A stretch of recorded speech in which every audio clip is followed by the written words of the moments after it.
சஞ்சய் மல்ஹோத்ரா ரஜினிகாந்த் படத்தோட வில்லன் மாதிரி தோணுதில்ல நம்ம ஆர்பிஐ கவர்னர் இன்னைக்கு வந்து அன்சேஞ்சாக வச்சிருந்தாரு. ரிப்போ ரேட்டை வந்து 5.5ல வச்சிருக்காரு. அண்ட் எந்த விதமான சேஞ்சஸும் பண்ணல. எஸ்எல்ஆர் ஆகட்டும் இது எல்லாத்துலேயுமே வந்து அப்படியே ஸ்டேட்டஸ் ஸ்கோர் வச்சுருக்காங்க. தோ இன்ஃப்ளேஷன்ஸ் 6 இயர்ஸ் லோவில் இருக்குது, இழுத்து போற்றி படுத்துக்கிட்டு இருக்கு. போன மாதம் வரைக்கும் மேபி நம்ம வந்து ஒத்துக்கலாம். ஜூன்ல கூட நான் சொல்ல ஜூன்னு நம்ம வச்சுக்கலாம். ஜூலை 15th மேலேயே வந்து விலைவாசியெல்லாம் ஏற ஆரம்பிச்சிருச்சு. காய்கறி விலை ஆகட்டும், எண்ணெய் ஆகட்டும், பருப்பு விலை ஆகட்டும், இது எல்லாமே வந்து கொஞ்சம் ஏறிட்டு இருக்கு. எத்தனை பேர் கவனிக்கிறாங்கன்றது தெரியாது. டெஃபினட்டாக காய்கறி விலை எல்லாமே வந்து ஏறிட்டு இருக்கு. தக்காளி எடுத்துங்களேன், தக்காளி வந்து 20 ரூபா கிலோ வித்துட்டு இருந்தது வந்து இன்னைக்கு 60 ரூபா கிலோவுக்கு வித்துட்டு இருக்கு. ஹோல்சேல் மார்க்கெட்லேயே ஆல்மோஸ்ட் அபவுட் 50 ருபீஸ் போயிருக்கு. இது எல்லாமே வந்து அடுத்த மாதம் இன்ஃப்ளேஷன் டேட்டா வரும்போது அது வரும். எனிவே இன்ஃப்ளேஷன்ஸ் இன்க்ரீஸ் ஆகிட்டு இருக்க, ஆல் டைம் லோவில் இல்லை. அது பழைய டேட்டா, புது டேட்டா, லைவ் டேட்டா இதுதான். ஆர்பிஐ கவர்னர் வந்து இன்ஃப்ளேஷன்ஸ் கம்மியாக இருந்தும் நிறைய இன்ஃபர்மேஷன்ஸ் இந்தியாவை பொறுத்த வரைக்கும் பயங்கர பாசிட்டிவாக இருந்தாலும் நம்ம ட்ரம்ப்பை முன்னிட்டு ரிப்போ ரேட்டை அதே மெயின்டைன் பண்ணியிருக்கிறாங்க. India has a leverage of இன்னமும் இறக்கிறதுக்கு. இன்ஃப்ளேஷன்ஸ் கம்மியாக இருக்குது, இன்ட்ரெஸ்ட் ரேட் ஹையாக இருக்குது, அண்ட் குறைக்கிறதுக்கான வசதி இருக்குது, அண்ட் அதுக்கான தகுதியும் இருக்குது நம்மள்கிட்ட. அன்லைக் யூஎஸ் ஆகட்டும், இல்லை வெஸ்டர்ன் வேர்ல்டு நிறைய பேர் ஆகட்டும், அவங்களால இன்ட்ரெஸ்ட் ரேட்டை மாடிஃபை பண்ண முடியாத ஒரு சூழ்நிலையில் இருக்கிறாங்க. ஏற்கனவே உச்ச வரம்பில் நிற்கிறாங்க. இதுக்கு மேலே வந்து அவங்க இன்ட்ரெஸ்ட் ரேட் குறைச்சால் இன்ஃப்ளேஷன்ஸ் இன்க்ரீஸ் ஆகும். நம்ம வந்து இன்ட்ரெஸ்ட் ரேட்டை குறைச்சால் நம்மளோட ப்ரொடக்டிவிட்டி இன்க்ரீஸ் ஆகிறதுக்கான சான்சஸ் இருக்குது. ட்ரம்ப் அடிச்சிட்டு இருக்காரு யூஎஸில் வந்து, இன்ட்ரெஸ்ட் ரேட்டை குறை நீ வந்து 1% நீ குறைச்சா வருஷத்துக்கு வந்து $360 பில்லியன் வந்து வட்டியில் குறையும்ன்ற மாதிரி. இது வந்து ஒரு சினிமாவில் வந்து ஒரு படம் பேர் எனக்கு ஞாபகம் இல்லை. அதில் வந்து சொல்லுவாங்க, ஒரு மந்திரியை வந்து அப்பாயிண்ட் பண்ணால் 5 கோடி ரூபா லஞ்சம் கிடைக்குது சொன்ன உடனே இந்த புதுசாக வந்த சிஎம் வந்து என்ன பண்ணாங்கன்னா எதிர்கட்சியில் இருக்கிறவனை எல்லாத்தையும் கூப்பிட்டு எல்லாருக்கும் மந்திரி பதவின்னு சொல்லி கொடுப்பாங்க. அது மாதிரி வந்து ட்ரம்ப் பேசிகிட்டு இருக்காரு. வட்டியை வந்து நான் வந்து இப்போ ஆல்மோஸ்ட் 4.89 அந்த ரேஞ்சில் இருந்துச்சு. அதில் இருந்து நம்ம வந்து வட்டியை 0க்கு ஆக்கிட்டோம்னா நம்மளுக்கு வந்து இன்ட்ரெஸ்டே கொடுக்க வேணான்ற லெவலில் பேசிகிட்டு இருக்காரு. எனிவே அவருக்கு தெரிஞ்சது இது. And definitely is not a good president. ட்ரம்ப்னால நம்மளோட ஆர்பிஐ பாலிசியில் வந்து எந்த விதமான சேஞ்சஸும் இல்லை. இன்னொன்று ஒரு நல்ல நியூஸ் வந்து என்ன எடுத்துக்கிட்டா, 2 நல்ல நியூஸ் இருக்குது. ஒரு நியூஸை நம்ம பேசிடலாம். ஜேபி அசோசியேட்ஸ் ஃபைனலாக வந்து ஏலம் விட்டாச்சு. ஜேபி அசோசியேட்ஸ் எத்தனை பேர் வந்து மாட்டியிருக்காங்கன்றது தெரியாது. அண்ட் நிறைய பேர் 60 ரூபா 90 ரூபாலெல்லாம் அக்யூமுலேட் பண்ணிட்டு வந்தாங்க. அது 6 ரூபா 2 ரூபா அந்த ரேட்டுக்கெலாம் வந்துடுச்சு. ஜேபி அசோசியேட்ஸ் திவால் ஆயிடுச்சு. அது வந்து ஏலத்துக்கு போச்சு. அந்த மஞ்சள் நோட்டீஸ் சமாச்சாரம் நம்ம அந்த டீட்டெயில்ஸ்க்கு போக வேணாம். கவர்மெண்ட்டோட ஆர்பிஐ பாலிசிஸ் இருக்குது. கம்பெனிஸ் வந்து இது மாதிரி பணம் கட்ட முடியாத கம்பெனிஸ் எல்லாம் வந்து ஏலத்துக்கு விடுவாங்க. அண்ட் ஜேபி அசோசியேட்ஸை வந்து ஃபைனலி டால்மியா பாரத் வந்து டேக் ஓவர் பண்ணியிருக்கு. இதுக்கான ஃபுல் டீட்டெயில்ஸ் வரல, பட் டால்மியா பாரத் எடுத்திருக்கு. இதில் வந்து நிறைய பேர் எடுக்கிறதா இருந்துச்சு, இன்க்ளூடிங் அதானி என்டர்பிரைசஸ். அதானி என்டர்பிரைசஸ்க்கு மேஜர் அட்வான்டேஜ் வந்து என்னதுன்னு சொன்னால், ஜேபி அசோசியேட்ஸ்க்கு they are holding huge shares of Jaypee Power. Jaypee Power ஞாபகம் இருக்கான்றது தெரியாது. 13 ரூபா 14 ரூபா வந்து 28 ரூபாய்க்கு வந்து போய் டச் ஆச்சு. ஏன்னு சொன்னால் அதானி என்டர்பிரைசஸ் எடுத்தால் ஜேபி பவரை வந்து அதானி பவர்ஸோடு மிக்ஸ் பண்ணிவிடுவாங்கன்ற அந்த ஒரு தாட்டில் இருந்தாங்க. Finally Dalmia Bharat has taken and என்ன ரேட்டு இது அதெல்லாமே வந்து விட்டுருங்க. ஸோ ப்ராபப்ளி நீங்கள் வந்து டால்மியா பாரத்தோட சார்ட்டையும் நீங்கள் பார்த்துங்க, ஜேபி அசோசியேட்ஸோட சார்ட்டையும் நீங்கள் வந்து பார்த்துங்க, ஜேபி பவரோட சார்ட்டையும் நீங்கள் பாருங்கள். முக்கியமான கட்டத்தில் இருக்குது. அரௌண்ட் 18 ருபீஸ் 80 பைசா அந்த ஜோனில் வந்து இருக்குது. முக்கியமான அது சப்போர்ட் ஜோன். ஸோ அது வந்து நீங்கள் பார்த்துக்கிறது புத்திசாலித்தனமாக இருக்கும். ஃபஸ்ட்டு இன்டர்நேஷ்னல் மார்க்கெட் போகிறதுக்கு முன்னாடி நம்ம ஊர் சமாச்சாரத்தை பார்த்துடலாம். இன்றைக்கும் வந்து பப்ளிக் செக்டர் பேங்க்ஸ் எல்லாமே வந்து நல்லா பர்ஃபார்ம் பண்ணிச்சு. தோ ப்ரைவேட் செக்டர் பேங்க்ஸ் கிடையாது. ஹெச்டிஎஃப்சி ஆகட்டும், ஐசிஐசிஐ ஆகட்டும், ஆர்பிஎல் ஆகட்டும், ஹெச்டிஎஃப்சி இன்றைக்கி வந்து ஃப்ளாட் பாசிட்டிவாக இருந்துச்சு. 0.3% இருந்துச்சு. ப்ராபப்ளி அந்த ஒரு ரீசன்னால் தான் இன்றைக்கி வந்து பேங்கிங் செக்டர் வந்து பாசிட்டிவில் வந்து க்ளோஸ் ஆகிருக்கு. Canara Bank, Union Bank, Bank of India, Bank of Baroda, இது எல்லாமே வந்து பாசிட்டிவ் சைடில் இருக்குது. எத்தனை பேர்த்துக்கு ஞாபகம் இருக்குன்னு தெரியல, நம்ம ஃபைனலாக ஜோஹோ செஷன் லைவ் செஷன் வச்சுருந்தோம் ஃப்ரீயாக. அதில் ஆகட்டும், அதுக்கப்புறமா கன்சிக்யூட்டிவ் வீக்ஸில் வந்து நம்ம யூடியூப்பில் வந்து நம்ம சொல்லியிருந்தோம், பப்ளிக் செக்டர் பேங்க்ஸில் வந்து கண்ணு வச்சிங்க, அடுத்த ரேலி ப்ராபப்ளி உங்களுக்கு வந்து பப்ளிக் செக்டர் பேங்காக தான் இருக்குன்ற மாதிரி நம்ம பேசியிருந்தோம், காட்டிகிட்டு இருக்கு. சரியா? So long term sectoral analysis சார்ட்டை பார்க்கும்போதும் நம்மளால் இது கண்டுபிடிக்க முடியும். இன்றைக்கி வந்து நிறைய ஸ்டாக்ஸ் வந்து வால்யூம் பிரேக் அவுட் கொடுத்துருக்கு. கெனரா பேங்க் அகெயின் நீங்கள் வந்து எடுத்து பார்த்தீங்கன்னா 1.5% அப் ஆயிருக்கு. வால்யூம் 100%. நேற்று மாதிரி டபுள் மடங்கில் இருக்குது. பேங்க் ஆஃப் இந்தியாவும் ஆல்மோஸ்ட் டபுளில் இருக்குது. அதே மாதிரி கோட்டக் பேங்க்கும் வந்து இன்றைக்கி 0.2% மைனஸில் இருந்துச்சு. ஆல்மோஸ்ட் 143 டைம்ஸில் பர்சன்டேஜ் வந்து அப் ஆகிருக்கு. ஸோ நிறைய ஸ்டாக்ஸ் வந்து எட்டர்னல் இன்றைக்கி வந்து கீழே விழுந்துருக்கு. எட்டர்னல் ஞாபகம் வச்சுங்க, அரௌண்ட் 300 ரேஞ்சில் இருக்குது. நீங்கள் வந்து ஃபியூச்சர்ஸ் நீங்கள் எடுத்துக்கிட்டிங்கன்னா அரௌண்ட் 300 ரேஞ்சில் இருக்குது. அதோட டார்கெட் வந்து ஆல்மோஸ்ட் 360 இருக்குது. 20% இருக்குது அடுத்த ஒரு 2-3 மந்த்ஸில். நீங்கள் வந்து பார்த்துருப்பீங்க, ரீசெண்டாக ஹியூஜ் வால்யூம் பிரேக் அவுட் கொடுத்துச்சு. நீங்கள் வீக்லி சார்ட்டில் வச்சு நீங்கள் பாருங்கள், அது வந்து ஹியூஜ் வால்யூம் பிரேக் அவுட் கொடுத்துச்சு. ப்ரீவியஸ் பிவட் லெவலில் வந்து உடச்சிருக்கு.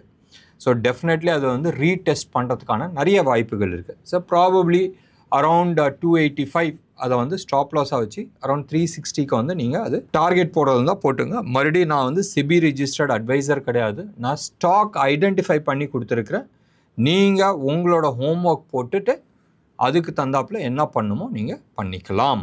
நிஃப்டி வந்து இன்றைக்கி 24,628 வந்து க்ளோஸ் ஆச்சு. -79 பாயிண்ட்ஸ், 54 பாயிண்ட்ஸ் வந்து ப்ரீமியமில் தான் இருக்குது. இன்ட்ரா டே ஸ்விங் வந்து 122 பாயிண்ட்ஸ்.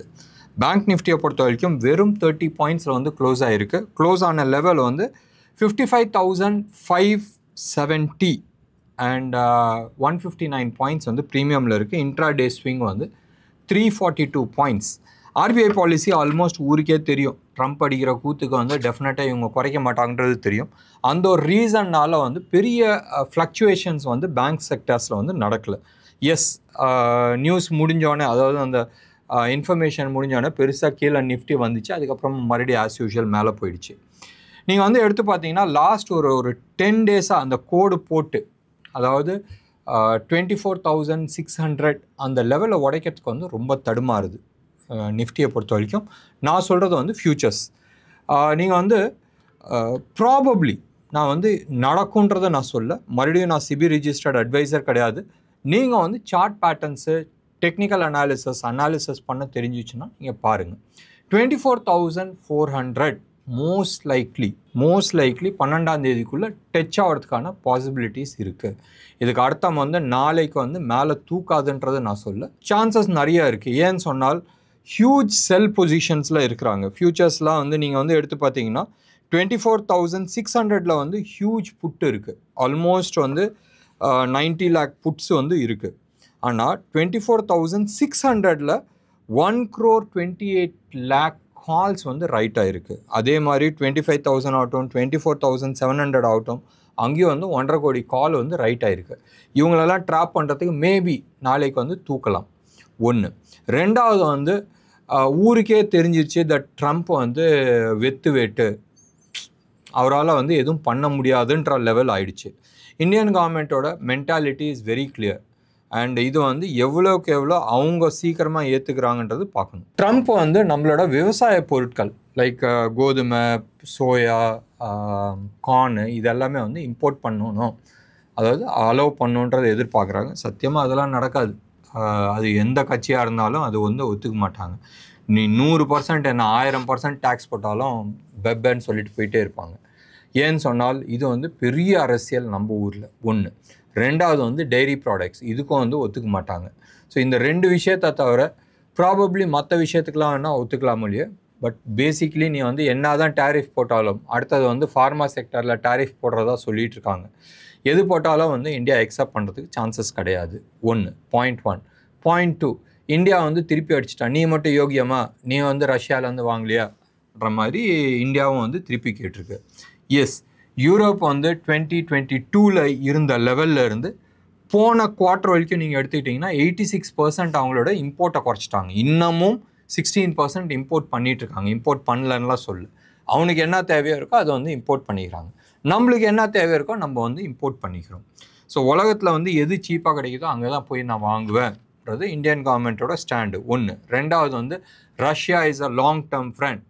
நேற்று நீ வந்ததுக்கோசரம் நான் வந்து அவனை விட்டுட்டு வர முடியாதுன்றது ரொம்ப தெளிவாக இருக்குது.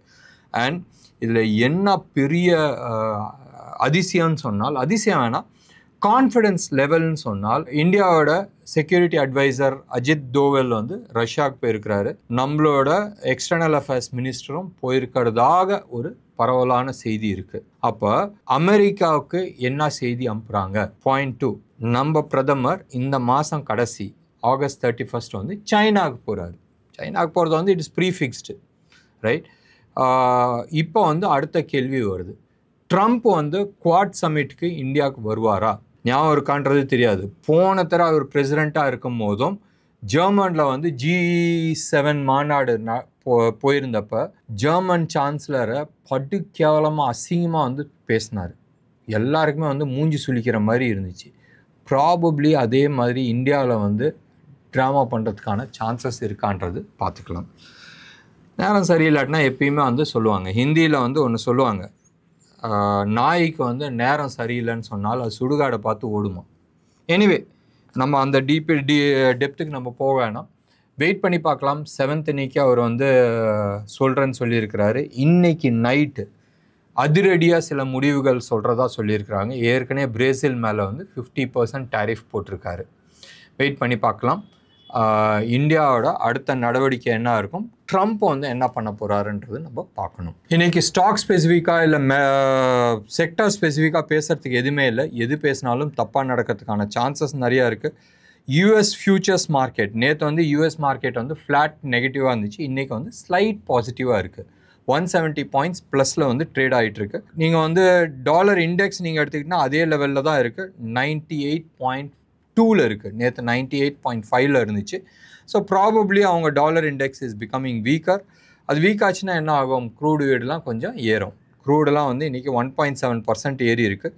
கோல்டு வந்து ஒரு $10 கீழே இறங்கியிருக்கும். ஒன்றும் பெரிய மாற்றம் கிடையாது. சில்வரும் அதே லெவலில் தான் நிற்கிது. இந்தியன் ருப்பி டேர்ம்ஸில் நம்ம எடுத்துக்கிட்டோம்னால் நேற்று லெவல் தான், ஒன்றும் பெரிய மாற்றம் கிடையாது. 10,360 370 அந்த ரேஞ்சில் வந்து ட்ரேட் ஆகிட்டுருக்கு. இது 24 கேரட் ஜிஎஸ்டியோட ஹோல்சேல் ரேட், சென்னையில் ட்ரேட் ஆகிற ரேட்டு.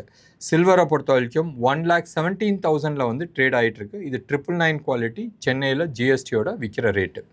ருப்பியை பொறுத்த வரைக்கும் நேற்றோட பெட்டராக இருக்குது. நேற்று வந்து உச்சத்தை வந்து ஆல்மோஸ்ட் 88.10 அந்த லெவலில் டச் ஆச்சு. இன்றைக்கி வந்து 87.70 வந்து ரைட் நோ ட்ரேட் ஆகிட்டுருக்கு. சொல்லலாம் 5 மணிக்கு முடிஞ்சு போயிடுதுன்றது. இது இன்டர்நேஷ்னல் மார்க்கெட்டில் ருப்பி வந்து ட்ரேட் ஆகும். எஃப்ஐஐஸ் வந்து இன்றைக்கி டேட்டாஸ் வந்து இது வரைக்கும் வந்துருச்சு. என்எஸ்சியில் மட்டும் நீங்கள் எடுத்துக்கிட்டிங்கன்னா பாருங்களேன், ட்ரிக்கி எவ்வளோ அழகாக விளாடுறாங்க. என்எஸ்சியில் மட்டும் எடுத்துக்கிட்டிங்கன்னா ஆல்மோஸ்ட் 4,200 crores வந்து விற்றுருக்குறாங்க. டிஐஐஸ் நம்ம வந்து என்ன பண்ணியிருக்கிறோம், 5,954 crores, 6,000 வச்சிங்களேன், 45 கோடி தானே, 6,000 crores வந்து நம்ம வாங்கியிருக்கிறோம். ஆனால் ஓவராலாக 3 எக்ஸ்சேஞ்சும் இருக்குல்ல, என்எஸ்சி, பிஎஸ்சி, எம்எஸ்இஐ இருக்குது. இந்த 3 எக்ஸ்சேஞ்சும் சேர்த்து எடுத்துக்கிட்டிங்கன்னு சொன்னால் எஃப்ஐஐஸ் வந்து வெறும் 22.5 crores தான் வந்து விற்றுருக்குறாங்க. மோஸ்ட்டாக எல்லாருமே என்எஸ்சி மட்டும்தான் பார்ப்பாங்க. ஸோ முன்னாடி படம் ஒன்று காட்டுறாங்க, பின்னாடி ஒன்று பண்ணுறதுக்கு இது வந்து பெஸ்ட் எக்ஸாம்பிள். நம்ம ஆளுங்களும் வந்து 6,000 கோடியில் 3,850 கோடிக்கு தான் வந்து நம்ம வாங்கியிருக்கிறோம். இதான் வந்து டேட்டா. எஃப்ஐஐ டேட்டாஸ் நம்ம பார்த்தோம். இந்தியா விக்ஸ் வந்து ஆல்மோஸ்ட் 2.11% ஏறி இன்னமும் 12க்கு கீழே தான் இருக்குது. 11.96 நிற்கிது. என்ன நேயர்களே, இன்னைக்கு ப்ரோக்ராமில் பிடிச்சிருந்துச்சுன்னா லைக் பண்ணுங்கள், ஷேர் பண்ணுங்கள். டெஃபினட்டாக உங்களோட கமெண்ட்டை எதிர்பார்க்குறேன். நன்றி, வணக்கம்.